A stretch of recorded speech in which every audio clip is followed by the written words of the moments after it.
नमस्कार दोस्तों, स्वागत है आप सबका हमारे YouTube चैनल पर। इस कहानी के सभी पात्र और घटनाएं काल्पनिक हैं। यह सिर्फ आपके मनोरंजन के लिए बनाई गई है। हल्की हल्की बरसात से मौसम ठंडा हो चला था। हवा तेज नहीं थी। शाम गहराती जा रही थी। दिल्ली से पंजाब जाने वाली बसें एक करके रवाना हो रही थी। दिल्ली बस अड्डे पर आज भीड़ नहीं थी। दिल्ली से संगरूर जाने वाली बस आधी ही भरी थी। 6:45 बज चुके थे। सूरज डूब चुका था। बस की रवानगी का समय हो चला था। 10 मिनट और इंतजार करने के बाद बस कंडक्टर ने सीटी बजाई। ड्राइवर ने इंजन स्टार्ट किया। गियर लगते ही बस लहरा कर भीड़ काटते हुए बस अड्डे का गेट पार कर बाहर आई और रिंग रोड की चौड़ी सड़क पर तेजी से दौड़ने लगी। बस की रफ्तार बढ़ने के साथ साथ हल्की हल्की बरसात भी तेज बरसात में बदल गई। बस के सामने के शीशों पर लगे वाइपर भी तेजी से चलने लगे। पीराब्दी चौक तक आते आते 7:30 बज चुके थे। वहाँ पर आधा मिनट के लिए बस रुकी। 4 से 5 सवारियां भी चढ़ी, पर बस अभी भी पूरी तरह से नहीं भरी थी। बस आगे बढ़ी। नामलोई, फिर बहादुरगढ़ और फिर रोहतक। बरसात बदस्तूर जारी थी। हवा भी तेज होती जा रही थी। रोहतक बस स्टैंड पर बस 5 मिनट के लिए रुकी। भारी बरसात के चलते बस स्टैंड सुनसान था। रोहतक पार होते होते बरसात भयंकर तूफान में बदल गई। 20 मिनट बाद बस लाखन माजरा नामक गांव के पास पहुंची। वहां बड़े बड़े ओले गिरने लगे थे। साथ ही आंधी भी चलने लगी थी। सड़क के दोनों किनारे खड़े कमजोर पेड़ हवा के जोर से तड़तड़ कर टूटे और सड़क पर गिरने लगे। बस का आगे बढ़ना मुमकिन नहीं था। सारा रास्ता जो बंद हो गया था। ड्राइवर ने बस रोक दी और इंजन भी बंद कर दिया। जल्दी ही बस के पीछे तमाम दूसरी गाड़ियों की कतार भी लग गई।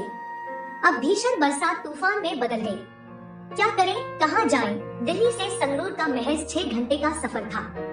ज्यादातर मुसाफिर यही सोच कर चले थे कि रात के 12 बजे तक वे अपने अपने घर पहुंच जाएंगे, इसलिए उन्होंने खाना भी नहीं खाया था। अब तो यही रात के 12 बज गए थे और उनके पेट भूख से बिलबिला रहे थे। सबने मोबाइल फोन से अपने अपने परिवार वालों को कहा कि वे खराब मौसम के चलते रास्ते में फंसे हुए हैं। मगर बस के मुसाफिर कब तक सब्र करते? खाने का इंतजाम नहीं था। पानी के लिए सबका गला सूख रहा था। लाखन माजरा गांव था। खराब मौसम के चलते वहाँ रात को कोई दुकान नहीं खुली थी। कहीं कोई हैंडपंप, प्याऊ वगैरह भी नजर नहीं आ रहा था। यहाँ एक गुरुद्वारा है। इसमें कभी गुरु तेग बहादुर ठहरे थे। गुरुद्वारे में हमें जगह मिल जाएगी, एक मुसाफिर ने कहा। बस की सवारियों का जत्था गुरुद्वारे के मेन फाटक पर पहुंचा। मगर फाटक खटकाने के बाद जब सेवादार बाहर आया तो उसने टका सा जवाब देते हुए कहा, रात के 11 बजे के बाद गुरुद्वारे का फाटक नहीं खुलता है। नियमों को मानने के लिए गुरुद्वारा कमेटी द्वारा सख्त हिदायत दी गई है। सब मुसाफिर बस में आकर बैठ गए। बस में सत्यानंद नामक संगरूर का एक कारोबारी भी मौजूद था। वह अपने 4 से 5 कारोबारी साथियों के साथ दिल्ली माल लेने के लिए आया था। हर समस्या का समाधान होता है, इस बात पर यकीन रखते हुए सत्यानंद बस से उतरा और सुनसान पड़े गांव के बंद बाजार में घूमने लगा। 2 शराबी शराब पीने का लुत्फ उठाते हुए एक खाली तख्त पर बैठे उल्टी सीधी बक रहे थे। क्यों भाई, यहाँ कोई ढाबा या होटल है? सत्यानंद ने थोड़ी हिम्मत करके पूछा। क्या कोई इमरजेंसी है? नशे में धुत एक शराबी ने सवाल किया। तूफान में हमारी बस फंस गई है। हम शाम को दिल्ली से चले थे। अब यही आधी रात हो गई है। कुछ खाने को मिल जाता तो। सत्यानंद ने अपनी मजबूरी बताई। यह ढाबा है, इसे एक औरत चलाती है। मैं उसे जगाता हूँ, वह शराबी बोला।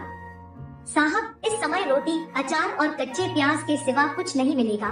थोड़ी देर में एक जवान औरत ने बिजली का बल्ब जलाते हुए कहा, ठीक है, आप रोटी और अचार ही दे दें।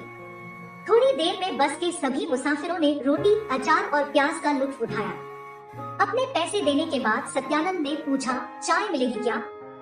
जरूर मिलेगी, उस औरत ने कहा। तब तक दूसरे मुसाफिर बस में चले गए थे।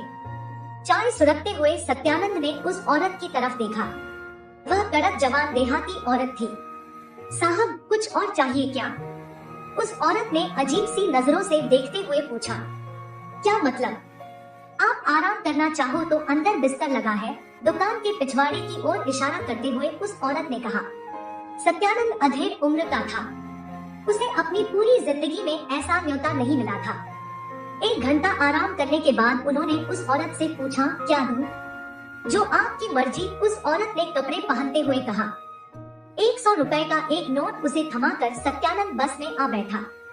इतनी देर बाद लौटने पर दूसरे मुसाफिर उसे गौर से देखने लगे। सुबह होने के बाद ही बस आगे बढ़ी। सत्यानंद ने संगरूर बस स्टैंड से घर के लिए रिक्शा किया। भाड़ा चुकाने के लिए जब उसने अपनी कमीज की जेब में हाथ डाला तो जेब में कुछ भी नहीं था। पैंट की जेब में से पर्स निकाला पर वह भी खाली था। हाथ में बंधी घड़ी भी नदारद थी। सत्यानंद ने पत्नी से पैसे लेकर रिक्शे का भाड़ा चुकाया। उस भोली भाली दिखती देहाती औरत ने पता नहीं कब सब पर हाथ साफ कर दिया था। जेब में 500 रुपए थे। पर्स में 7,000 रुपए और 5,000 रुपए की घड़ी थी। कड़क रोटियों के साथ साथ उस कड़क औरत के जिस्म का स्वाद सत्यानंद जिंदगी में कभी भूल नहीं पाएगा। दोस्तों, मेरी ये कहानी आपको कैसी लगी कमेंट में ज़रूर बताइएगा और ऐसी ही रोचक कहानियाँ देखने के लिए चैनल को please like share and subscribe करें। Thank you.